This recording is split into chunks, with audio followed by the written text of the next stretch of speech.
शिवसेनेचे पक्षप्रमुख उद्धव ठाकरेंनी आज दुष्काळग्रस्त लातूरच्या दौऱ्यावर निघालेले आहेत। शेतकरी संकटात असल्याने राज्य आणि केंद्र शेतकऱ्यांना कर्जमाफी करावी अशी मागणी यावेळी उद्धव ठाकरे यांनी केली आहे। लातूरला 70 लाख लिटर पाणी मुरतंय कुठे असा सवालही उद्धव ठाकरे यांनी विचारलाय। सरकारी योजना जाहीर होतात पण जनतेला त्याचा लाभ मिळत नाही। जिथे असे प्रकार असतील तिथे शिवसैनिकांनी लक्ष घालावं असंही उद्धव ठाकरे यांनी म्हटलंय। उद्धव ठाकरेंच्या असे लातूरमध्ये 50 नवीन टँकर्सही सुरू करण्यात आले। यावेळी खासदार चंद्रकांत खैरे, रवींद्र गायकवाड, नीलम गोरे यांची उपस्थिती होती।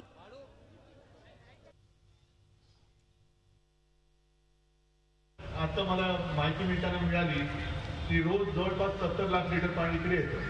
भरून पत्रकारांना विचारतो आणि त्यातलं अर्ध पाणी कुठे जातं तेच कळत नाही।